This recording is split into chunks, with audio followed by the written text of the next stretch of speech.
재림론, 예수님의 재림. 예수님은 재림하실 것을 분명히 말씀하셨다. 그러나 그 날과 그 때는 아무도 모른다고 하셨다. 그러나 하나님이 선지자들에게 보이지 아니하시고는 결코 행하심이 없으시리라 고 하신 말씀을 보면 하나님께서는 예수님의 재림에 관한 비밀을 반드시 어떤 선지자에게 알려주시고야 역사하신다. 그러므로 빛 가운데 있는 모든 성도들을 통하여 반드시 계시하여 주실 것이 분명하다. 예수님은 재림하실 것을 분명히 말씀하셨습니다. 그러나 그 날과 그 때는 아무도 모른다고 하셨습니다. 그러나 하나님이 선지자들에게 보이지 아니하시고는 결코 행하지 않으신다고 하신 말씀을 보면 하나님께서는 예수님의 재림에 관한 비밀을 반드시 어떤 선지자에게 알려주시고야 역사하신다는 것을 알 수 있습니다. 그러므로 빛 가운데 있는 모든 성도들을 통하여 반드시 계시하여 주실 것이 분명합니다. 예수님은 언제 재림하실 것인가? 예수님이 재림하실 때를 말세라고 한다. 그런데 현세가 말세라는 사실은 이미 인류 역사의 종말론에서 밝힌 바 있다. 따라서 현세가 바로 예수님이 재림하실 때이다. 아브라함으로부터 예수님까지의 탄감복귀 섭리시대에 2000년을 실체적인 동시성으로 탄감복귀하는 재탄감복귀 섭리시대에 2000년이 끝날 무렵에 예수님께서 재림하신다. 제1차 세계대전이 끝난 후부터 재림기가 시작된다. 예수님은 언제 재림하시겠습니까? 예수님이 재림하실 때를 말세라고 합니다. 그런데 현세가 말세라는 사실은 이미 인류 역사 종말론에서 밝힌 바 있습니다. 따라서 현세가 바로 예수님이 재림하실 때인 것입니다. 아브라함으로부터 예수님까지의 탄감복귀 섭리시대에 2000년을 실체적인 동시성으로 탄감복귀하는 재탄감복귀 섭리시대에 2000년이 끝날 무렵에 예수님께서는 재림하시는 것입니다. 따라서 제1차 세계대전이 끝난 후부터는 재림기가 시작되는 것입니다. 예수님은 어떻게 재림하실 것인가? 누가복음 17장 24절 내지 25절을 보면 예수님은 재림하실 때에 많은 고난을 받으며 이 세대에게 버림받되어야 할지니라고 말씀하셨다. 한편 누가복음 18장 8절에는 예수님이 인자가 올 때에 세상에서 믿음을 보겠느냐고 하신 말씀이 있다. 만일 예수님이 구름을 타고 하늘로부터 재림하신다면 이러한 예수님을 모시고 받들지 않을 사람이 없을 것이다. 그러나 예수님이 지상에서 탄생하시는 몸으로 나타나시면 이단자로 몰리어 고난을 당하게 될 것이 예상되었기 때문에 이 세대에 버림받을 것으로 말씀하셨던 것이다. 예수님은 어떻게 재림하시겠습니까?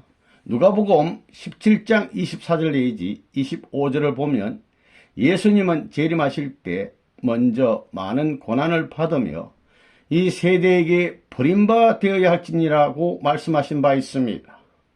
또한 누가복음 18장 8절에는 예수님께서 인자가 올 때에 세상에서 믿음을 보겠느냐 하신 말씀도 있습니다.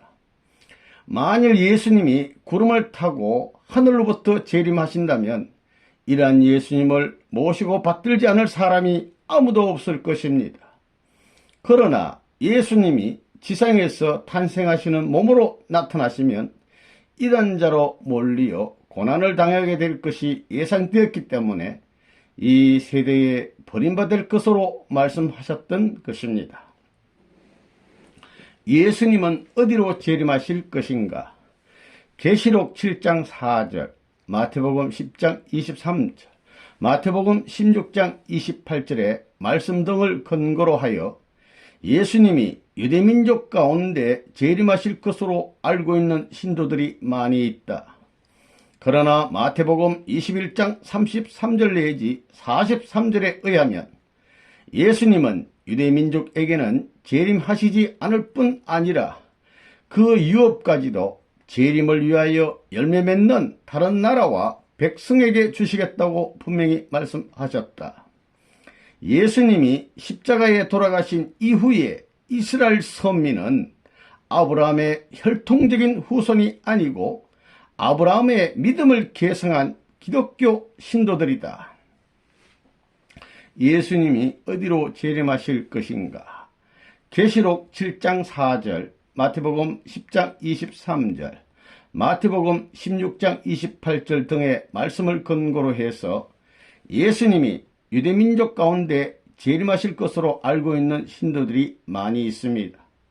그러나 마태복음 21장 33절 내지 43절에 의하면 예수님은 유대민족에게는 재림하시지 않을 뿐 아니라 그 유업까지도 재림을 위하여 열매 맺는 다른 백성과 나라에게 주시겠다고 분명히 말씀하셨습니다. 예수님이 십자가에 돌아가신 이후에 이스라엘 선민은 아브라함의 혈통적인 후손이 아니고 아브라함의 믿음을 계승한 기독교 신도들이라는 것을 알 수가 있습니다. 예수님은 동방의 나라로 재림하신다. 요한계시록 7장 2절 내지 4절을 보면 해 돋는 곳, 즉 동방으로부터 천사가 올라와 최후의 심판에서 택함을 받은 14만 4천 무리에게 인을 치신다고 했다. 요한계시록 14장 1절을 보면 재림하실 예수님은 택함을 받은 14만 4천 무리의 이마에 어린 양과 아버지의 인을 치신다고도 했다. 따라서 하나님의 유업을 받아 예수님의 재림을 위한 열매를 맺을 나라는 동방에 있다는 것을 알 수 있다. 요한계시록 7장 2절 내지 4절을 보면 해 돋는 곳, 해 돋는 곳, 즉 동방으로부터 천사가 올라와서 최후의 심판에서 택함을 받은 14만 4천 무리에게 인을 치신다고 했습니다. 요한계시록 14장 1절 이하를 보면 재림하실 예수님은 택함받은 14만 4천 무리의 이마에 어린 양과 아버지의 인을 치신다고도 했습니다. 따라서 하나님의 유업을 받아서 예수님의 재림을 위한 열매 맺을 나라는 동방에 있다는 것을 알 수가 있습니다. 동방의 그 나라는 바로 한국이다. 자고로 동방나라는 한국, 일본, 중국 등 동양 3국을 말한다. 일본은 전체주의 국가로서 재림기를 당하였었고 그 당시 한국의 기독교를 혹독히 박해한 나라였기 때문에 사탄편 국가였다. 중국은 공산해온 나라이기 때문에 사탄편 국가이다. 그러므로 예수님이 재림하실 동방의 나라는 한국이다. 메시아가 강림하시는 나라는 다음과 같은 조건을 갖추지 않으면 안 된다. 예수님께서 재림하실 그 동방의 나라는 한국인 것입니다. 자고로 동방나라는 한국과 일본과 중국 등 동양 3국을 말해왔습니다.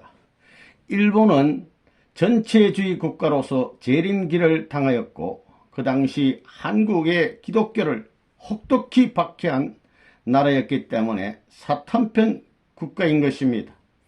중국도 공산해온 나라이기 때문에 사탄편 국가였습니다. 따라서 예수님이 재림하실 동방의 나라는 한국인 것입니다. 메시아가 강림하시는 나라는 다음과 같은 조건을 갖추지 않으면 안 됩니다. 이 나라는 하나님의 심정의 대상이 되어야 합니다. 이 나라는 예언자의 증거가 있어야 합니다. 하나님의 심정의 대상이 되는 민족은 선한 민족이어야 한다. 한국 민족은 단일 혈통의 민족으로서 한 번도 다른 나라를 침략해 본 적이 없었다. 한민족은 선천적으로 종교적인 천품을 가지고 있으며 경천 사상이 강하다. 그리고 자고로 충효열을 숭상하는 민족성을 가지고 있다.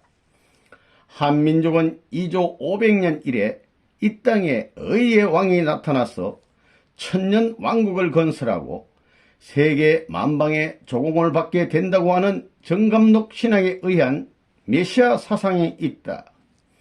각 종교의 도주들이 한국으로 재림할 것이라는 계시와 예수님의 한국 재림에 관한 영통인들의 신령 역사가 우후에 죽순과 같이 일어나고 있다. 주님의 한국 재림에 관한 명확한 계시를 받고 있다. 이 나라는 하나님의 심정의 대상이 되어야 합니다. 하나님의 심정의 대상이 되는 민족은 선한 민족이어야 합니다. 우리 한국 민족은 단일 혈통의 민족으로서 한 번도 다른 나라를 침략해 본 적이 없는 그런 나라입니다. 우리 한민족은 선천적으로 종교적인 천품을 가지고 있으며 경천 사상이 강합니다. 그리고 자고로 충효열을 숭상하는 민족성을 가지고 있습니다. 이 나라에는 예언자의 증거가 있어야 한다. 우리 한민족은 2조 500년 이래 이 땅에 의의 왕이 나타나서 천년왕국을 건설하고 세계 만방의 조공을 받게 된다고 하는 정감록 신앙에 의한 메시아 사상을 가지고 있습니다. 각 종교의 도주들이 한국으로 재림할 것이라는 계시와 아울러 예수님의 한국 재림에 관한 영통인들의 신령 역사가 우후에 죽순과 같이 일어나고 있습니다. 주님의 한국 재림에 관한 명확한 계시를 받는 분들이 많이 있습니다. 창조 본연의 세계, 이상 세계. 인간이 타락되지 않고 완성되어 하나님을 머리로 하고 한 몸과 같은 대가족의 세계를 이뤘더라면 이 땅 위에 서로 통하지 않는 언어가 생겨났을 까닭이 없다.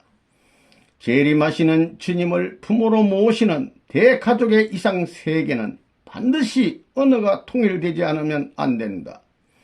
예수님이 한국으로 재림하시는 것이 사실이라면 한국어는 바로 조국어가 될 것이며 모든 민족은 한국어를 사용하지 않을 수 없게 될 것이다. 이래하여 온 인류는 한 나라 말을 사용하는 한 민족이 되어 한 나라를 이루게 될 것이다. 원래 우리 인간이 타락하지 않고 완성되어 하나님을 머리로 하고 한 몸과 같은 대가족의 세계를 이뤘더라면 이 땅 위에 서로 통하지 않는 언어가 생겨났을 까닭이 없는 것입니다. One Family Under God의 세상이 되었다면 통하지 않은 언어가 생겨났을 까닭이 없는 것입니다. 재림하시는 주님을 부모로 모시는 대가족의 이상 세계는 반드시 언어가 통일되지 않으면 안 됩니다. 예수님이 한국으로 재림하시는 것이 사실이라면 한국어는 바로 조국어가 될 것이며 모든 민족은 한국어를 사용하지 않으면 안 될 것입니다. 따라서 온 인류는 한 나라 말을 사용하는 한 민족이 되어 한 나라를 이루게 될 것입니다.